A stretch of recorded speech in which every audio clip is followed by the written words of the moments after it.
Hi everyone, I'm Rosie and welcome to Vox Yoga. Today's video is all about your vocal health routine, how you can make sure you keep a healthy and sustainable voice throughout the day, the week, the year. So this video is going to be great for anyone who has quite a high vocal workload, whether it is just one day or it is quite a lot of the time. So it might be that you are a singer, an actor, public speaker, maybe a teacher, just someone that uses their voice quite a lot. So it's likely that you'll know the basics, hydration, rest, warming up. But these are some things that you can just really think about throughout the day so you can be as mindful as possible. So one of my days is particularly long. On a Tuesday, I teach singing for 8 hours, and I also have quite a long commute as well. So it means an early morning and a late night. And I just realized that I had to really think about my vocal health throughout the day and what I was going to do to make sure that my voice still felt fine by the evening and that it would be ready to go again the next day.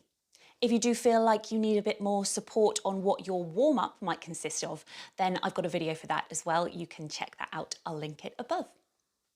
So it might not be feasible that you are able to do all of this every single day. I often tell myself I'm going to get up earlier to do a bit of exercise, but I know it doesn't always happen. But these are some things you can think about. So first things first, as soon as you wake up, hydration. So have a glass of water, keep it by your bed so you know it's going to be there in the morning. There aren't any official studies. Some people say it takes 4 hours, some say maybe 2, but it takes time for the water to get into your system. So I know I'm going to start teaching at 9 o'clock. I wake up at 6, so my pint of water will hopefully hydrate my body from within. Next up, try and get moving if you can. It's a great thing to do first thing in the morning, whether that's just some stretches or it is going for a run, going for a cycle. Maybe it's just a walk around the block. Just something 5 minutes, 15 minutes, however long you have to get the body moving. If you've just woken up and you are a voice user, it's likely that you'll have some tension in the shoulders or the neck, so maybe some gentle stretches for that as well. Of course, my go-to is yoga, and I tend to do what my body needs that day. Maybe something more chilled, stretchy, or something a little bit more energizing. After I've done a bit of physical activity or stretching, I'll have a shower, and that's the first place that I will vocalize. So just start some gentle vocalizing in the morning. Some sirens are great. And if you do them in the shower, you've got the steam as well. And a little tip, because the water's running, if you live with someone in the house that's still asleep, they're not going to hear you do some vocalizing in the shower. So you can start to warm up already as you're getting ready to go out. Now, make sure that you have everything you need for the day. So I always make sure I've got a water bottle that can be refilled, tea, just because I know I'm going to need my Yorkshire tea throughout the day. Food, you need to keep your energy levels up and just be mindful of what food you're taking with you, if you know how certain foods affect your voice. And then I take a nebulizer with me as well, which I'll come to later. So while I'm making my cup of tea in the morning, I will also steam. You don't need a fancy steamer, although you can get some really cheap. You can just use your head over a bowl, or I actually use a teapot as my steamer broke. So just filling up a bit of hot water in the bottom, make sure it's not boiling, leave it to cool a little bit. And then, inhaling the steam.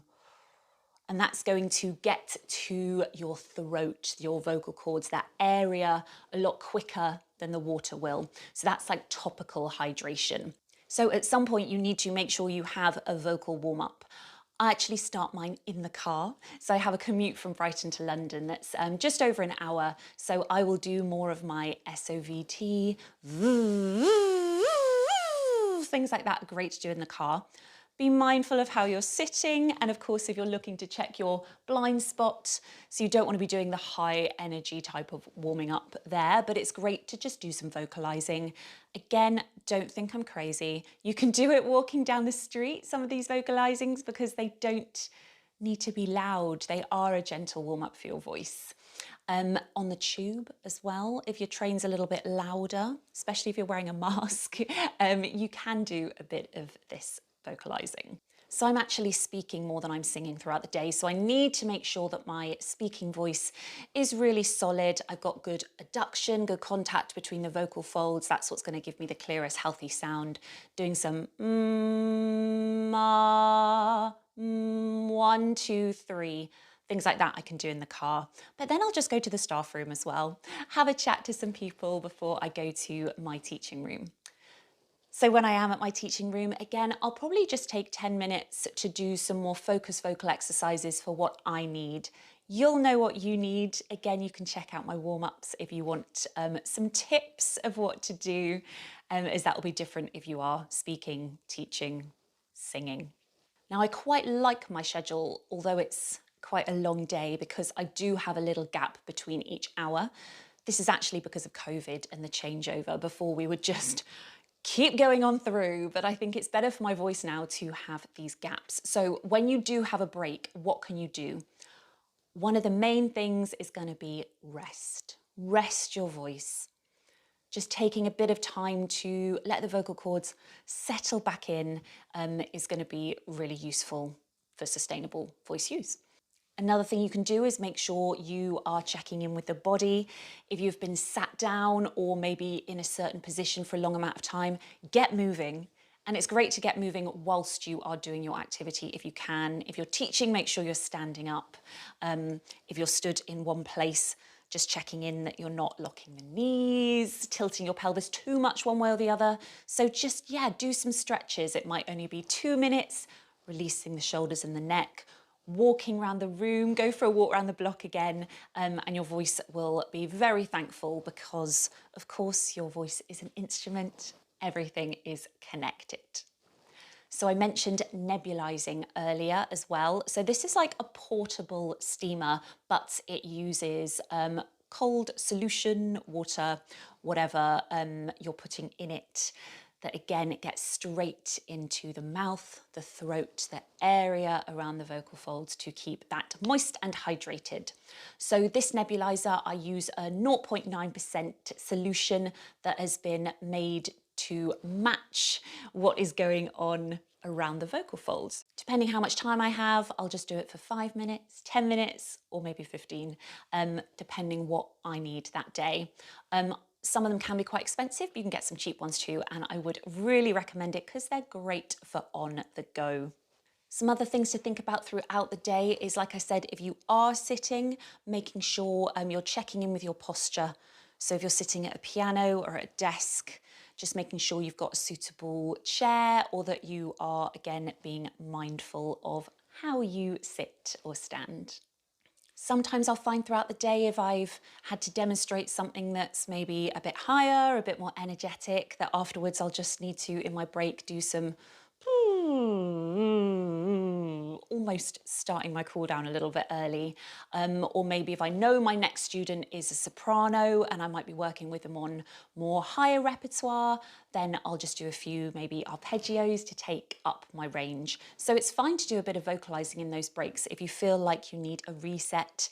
The straw is fantastic. Do I have mine? Here we go. If you've got a straw, that's really therapeutic. So just some it's going to be a little massage, reset. If you need to get a bit of energy going as well, trying it in water. You can do any exercise, you can sing through the straw as well, and that's great for long-term vocal health because it's going to help to strengthen your vocal folds, but also get them to cool down. Which comes to my next step. Don't forget your vocal cool down. I'm actually going to do a video for this coming up, so watch out for that. We always think about our vocal warm-ups, but not so much about cooling down. Imagine you are an athlete. You're not going to just sit on the sofa or carry on with your day after you've run a marathon. So you just need to reset the body. So some spine rolls are great. And then again, taking your voice back to speaking pitch. Using the straw, puffy cheeks, or a siren is great. Just 5 minutes is all you need. Or if you have a drive or commute home, you could even do that on the way back. Also maybe some stretches for the shoulders, anything that you feel you need to just reset your body. So then in the evening, unfortunately, I get home about 8:30 on a Tuesday and I have to be up very early on a Wednesday, which I actually wouldn't recommend. I need to try and change my schedule because sleep and rest is so, so important for your vocal health. So I end up eating quite late and then I have to make sure I have Gaviscon. So if you do suffer from acid reflux, try to eat a little bit earlier, but take something like Gaviscon before bed, and that will make sure that then in the morning you don't have any of these reflux symptoms. I'll also make sure that I do one final steam before bed as well. Steaming is great for reducing inflammation in the vocal folds, and it's just going to encourage the start of that restoring process overnight. So I don't think I've missed anything. Really, it's doing what feels right for your voice and your body. If you wake up in the morning and you're feeling so vocally tired, you know, I used to work through everything. I would teach through colds and I ended up with a vocal injury. So be really mindful of when you need to take a break if you really are feeling vocally fatigued, or go and see a specialist that can help you out with that. So I hope you found this useful. As I said, watch out for my cool down video. Hit like if you've enjoyed this, hit subscribe so you get notified about future videos, thinking about the voice as a whole instrument. Thanks so much for watching and I hope to see you again soon.